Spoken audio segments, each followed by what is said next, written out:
settings once more. Let's check if we are recording. Okay, yeah, it's recording. Great. So the reason I keep on checking if it's recording is because sometimes, just like right now, right now, I was recording. I thought I was recording, so I actually I gave a lesson for more than 20 minutes, only to realize that it was not recording.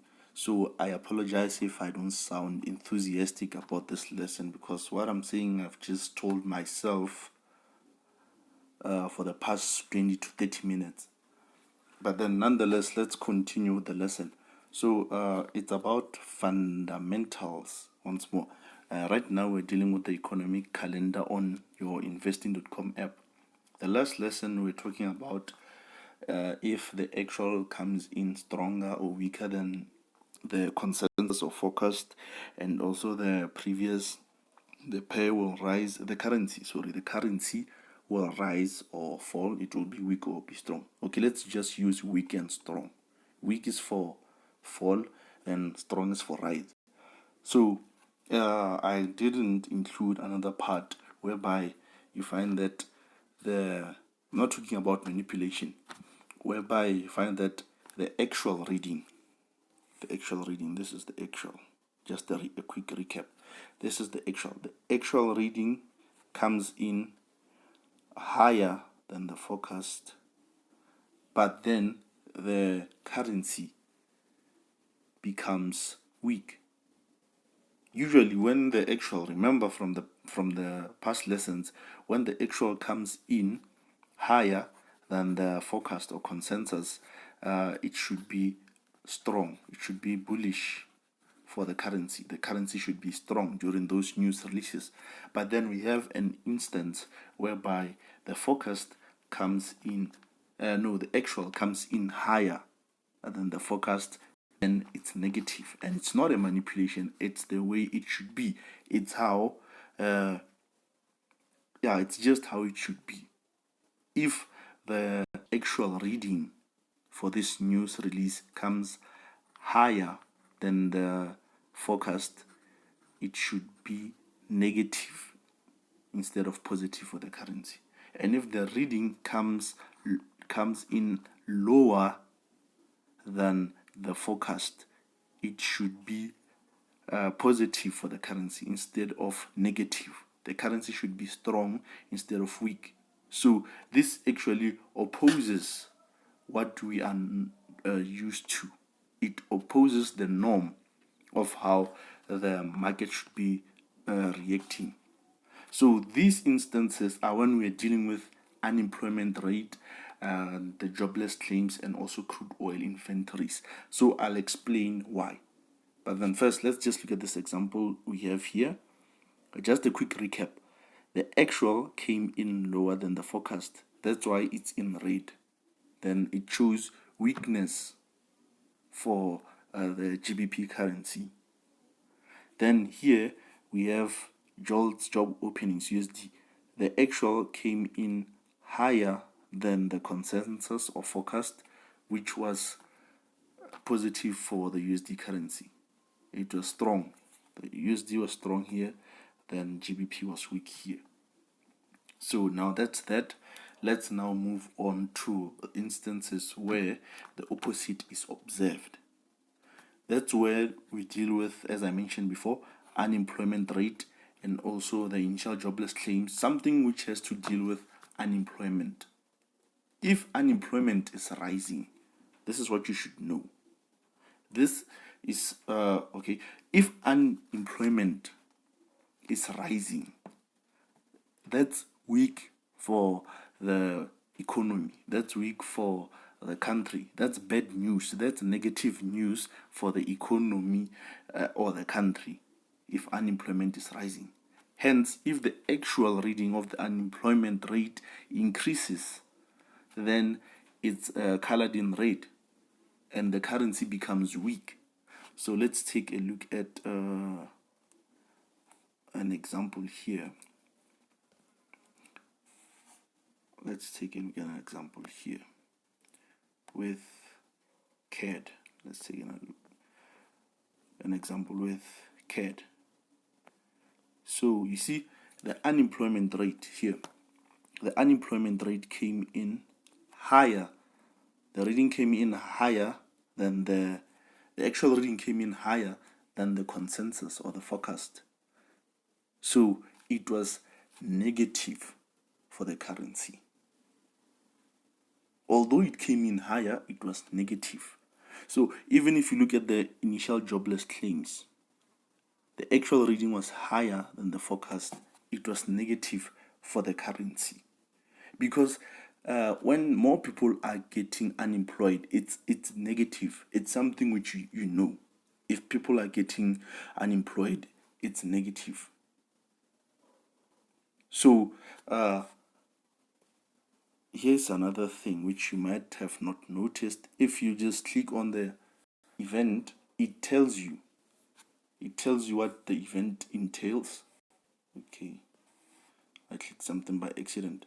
So okay, initial jobless claims. It explains what the event is and how it will impact the market or the currency. Here they tell you, it's here. They tell you that initial jobless claims measures the number of people who filed for unemployment insurance for the first time during the past week. And it further goes to tell you on the last paragraph, it says, a reading that is higher than the forecast is generally negative or bearish for the USD, while a lower than forecast reading is generally supportive or bullish for the USD. Even if we go to the unemployment rate, it also tells you unemployment rate measures the percentage of the total workforce that is not working yet actively seeking employment. Then it further tells you that a reading that is higher than the forecast is generally negative or bearish for the CAD, while a lower than forecast reading is generally supportive or bullish for the CAD. So if we have less people getting unemployed, then it's good news, which is positive for the current economy. But then if we have a high number of people getting unemployed, that's bad news and it's negative for the economy or currency. So that's the instance whereby you find that the actual readings actually have opposite effect to the market movement under normal conditions. Now we will be dealing with abnormal conditions, just like we have geopolitical factors at play right now. The coronavirus. Speaking about the coronavirus now. So I advised people to stay away from trading fundamentals or economic news releases because the market is not stable. The market is currently being driven by fear. So events are not moving like they normally should. The expected movement is not occurring. The opposite is what is occurring. So right now, let's take a look at CAD employment change. We have this horrific number for CAD employment change. This number is so weak that even if you took the actual number is so weak and so negative that even if you took the forecast and the previous reading, combined them and double them, they wouldn't even give you the figures which were projected by the actual reading. So it had to be. I think a record has been set by this number of people a record has been set by these actual numbers. So if we get such a horrific reading, we are expecting a sure case sell for CAD. We are expecting CAD to be weak. This is very negative news. Whereas on top of that, we also have the unemployment. Yeah, I was just on the unemployment rate for CAD. It rose. So everything was colored in red. We should expect a definite fall of the currency, but then it didn't happen. USD CAD went down, meaning CAD was strong. GP CAD went down, Euro CAD went down, CAD JPY went up. So the opposite happened. Instead of the currency being weak, it somehow became strong.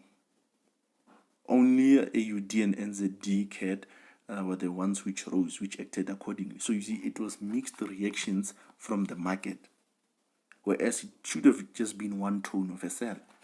So that's where market makers or whichever principle. Remember, we have different theories for why the markets react the way they are reacting. But then whatever the theory, the market reacted oppositely. So many people sold this event, which they had it right because it's in red, it's colored in red, so it should sell. The numbers are horrible, it should sell. But then the opposite happened. So that's why I'm advising people to refrain from trading fundamentals at the moment until this whole COVID-19 issue is cleared and the economies are starting to pick up momentum and everything is slowly getting back to normal. Everything is getting fixed. In the meantime, I advise people to stay away from trading these economic releases, because if the event moves, it moves oppositely, or in most cases, if it moves oppositely, or it rejects, it gaps, it just do all sorts of stuff. The spreads are increased, so eventually most people end up blowing their accounts for no reason, whether you got the direction wrong or right. You just blow your account. So it's just like a donation to the brokers. You're just saying, brokers, here is my money. So when you say fund, when you click on fund, it's not fund, it's actually donate. You're just clicking on donate. When you buy or sell, it's donate. All the options, there's no buy or sell, it's just donate and donate. So in order to stop donating, pause a bit on trading fundamentals in the meantime. Then when things start picking up, you'll just hop on. So another thing, I think I've forgotten something. Okay, yeah, I have to give a lesson on economic indicators. So we can use this app or this economic calendar not only for knowing that when these news, the news will come at this time, they'll be for this currency, and then they should be weak or strong. We also can use it as a sort of analysis. That's where economic indicators come in. Because sometimes you hear me talking about leading economic indicators for NFP, leading economic indicators for retail sales, for GDP, and all those things. That's where you can sort of get them here. You can find those indicators. If you know them, you can find them. Then you can use them to predict whether the upcoming events will be weak or strong. So the next lesson will be on economic indicators, talking about the CPI, the GDPs, the PPI, the consumer confidence, the ADP, non-farm employment change, the manufacturing PMI, non-manufacturing PMI, all those things. How you can use them to actually know how NFP will react or how the interest rates will react and all those things without focusing too much on the chart, using economics. That will be our next lesson.